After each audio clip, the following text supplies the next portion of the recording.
నమస్తే welcome to 9 TV నేను ప్రియాంక. ప్రధాని నరేంద్ర మోదీ వీడియో నిజంగానే తొలగించబడిందా లేదంటే సాంకేతిక పొరపాటేనా? మెటా పొరపాటును అంగీకరించిన కేంద్ర ప్రభుత్వం ఎందుకు నోటీసులు జారీ చేసింది? డిజిటల్ యుగంలో ఒక టెక్నికల్ గ్లిచ్ కూడా రాజకీయ వివాదంగా మారుతుందా? ఇప్పుడు దేశవ్యాప్తంగా చర్చకు దారితీసిన ప్రశ్నలు ఇవే. డిజిటల్ యుగంలో రాజకీయాల స్వరూపం పూర్తిగా మారిపోయింది. ఒకప్పుడు రాజకీయ నాయకుల సందేశాలు ప్రజలకు చేరాలంటే టెలివిజన్, పత్రికలు, బహిరంగ సభలే ప్రధాన వేదికలు. ఇప్పుడు పరిస్థితి పూర్తిగా భిన్నంగా ఉంది. సోషల్ మీడియా ఖాతాలో ఒక వీడియో పోస్ట్ చేస్తే క్షణాల్లో కోట్లాది మందికి చేరుతుంది. అందుకే ప్రపంచవ్యాప్తంగా రాజకీయ నాయకులు డిజిటల్ వేదికలకు అత్యంత ప్రాధాన్యం ఇస్తున్నారు. అలాంటి సమయంలో భారత ప్రధానమంత్రి నరేంద్ర మోదీ అధికారిక ఫేస్బుక్ ఖాతాలోని వీడియో కొంతసేపు కనిపించకుండా పోవటం దేశవ్యాప్తంగా పెద్ద చర్చకు దారితీసింది. ఈ ఘటనలో అత్యంత ఆసక్తికరమైన విషయం ఏమిటంటే వీడియో పూర్తిగా తొలగించబడలేదు. భారతీయ వినియోగదారులకు కొంతసేపు మాత్రమే అందుబాటులో లేకుండా పోయింది. వీడియో స్థానంలో చట్టపరమైన అభ్యర్థన కారణంగా మీ ప్రాంతంలో ఇది అందుబాటులో లేదు అనే సందేశం కనిపించింది.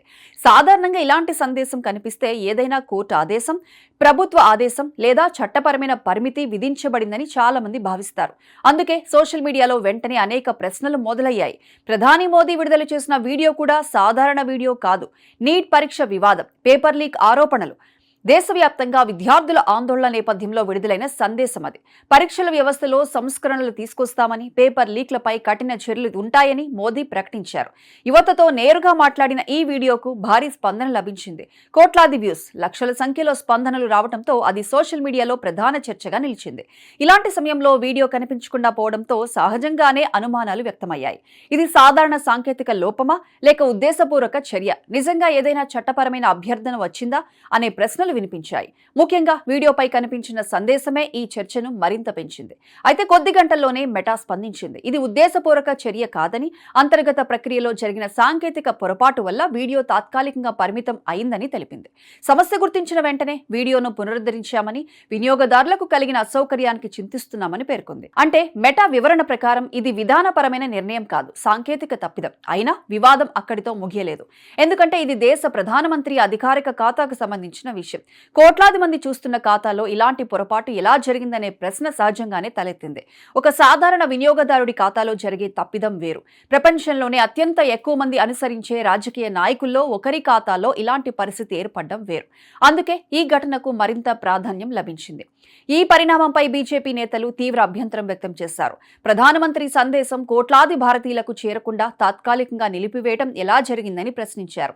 కంటెంట్ నియంత్రణలో పారదర్శకత ఉండాలన్నారు. సోషల్ మీడియా సంస్థలు రాజకీయ కంటెంట్ విషయంలో ఒకే విధమైన ప్రమాణాలు పాటిస్తున్నాయా అనే అంశాన్ని కూడా ప్రస్తావించారు. ఈ ఘటనతో మరో పెద్ద చర్చ మొదలైంది. ప్రపంచవ్యాప్తంగా సోషల్ మీడియా సంస్థల పాత్ర ఎంతవరకు ఉండాలి? అవి కేవలం వేదికలేనా లేక కంటెంట్ను నియంత్రించే సంస్థల అనే ప్రశ్న కొత్తది కాదు. గతంలో అమెరికా, యూరప్ సహా అనేక దేశాల్లో ఈ అంశంపై పెద్ద చర్చలే జరిగాయి. ఎన్నికల సమయంలో రాజకీయ ప్రకటనలు, తప్పుడు సమాచారం, ద్వేషపూరిత వ్యాఖ్యలు, ప్రజా ప్రతినిధుల పోస్టుల నిర్వహణ వంటి అంశాలపై మెటా, ఇతర డిజిటల్ సంస్థలు ఎన్నోసార్లు విమర్శలు ఎదుర్కొన్నాయి.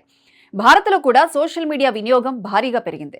రాజకీయ పార్టీలు, ప్రభుత్వాలు, ప్రతిపక్షాలు, ప్రజా ప్రతినిధులు తమ సందేశాలను నేరుగా ప్రజలకు చేరవేయడానికి ఈ వేదికలను విస్తృతంగా ఉపయోగిస్తున్నాయి. అలాంటి పరిస్థితుల్లో ఏదైనా కంటెంట్ తాత్కాలికంగా అందుబాటులో లేకపోయినా అది సాధారణ సాంకేతిక సమస్యగా కాకుండా రాజకీయ అంశంగా మారే అవకాశం ఉంటుంది. ఇక్కడ మరో అంశం కూడా గమనించాలి. డిజిటల్ ప్లాట్ఫామ్లు ప్రతి నిమిషం కోట్ల సంఖ్యలో పోస్టులు, వీడియోలు, చిత్రాలను నిర్వహిస్తుంటాయి. ఈ ప్రక్రియలో ఆటోమేటెడ్ సిస్టమ్లు, మానవ పరిశీలన, చట్టపరమైన అభ్యర్థనలు, ప్రాంతీయ పరిమితులు వంటి అనేక విధానాలు అమల్లో ఉంటాయి.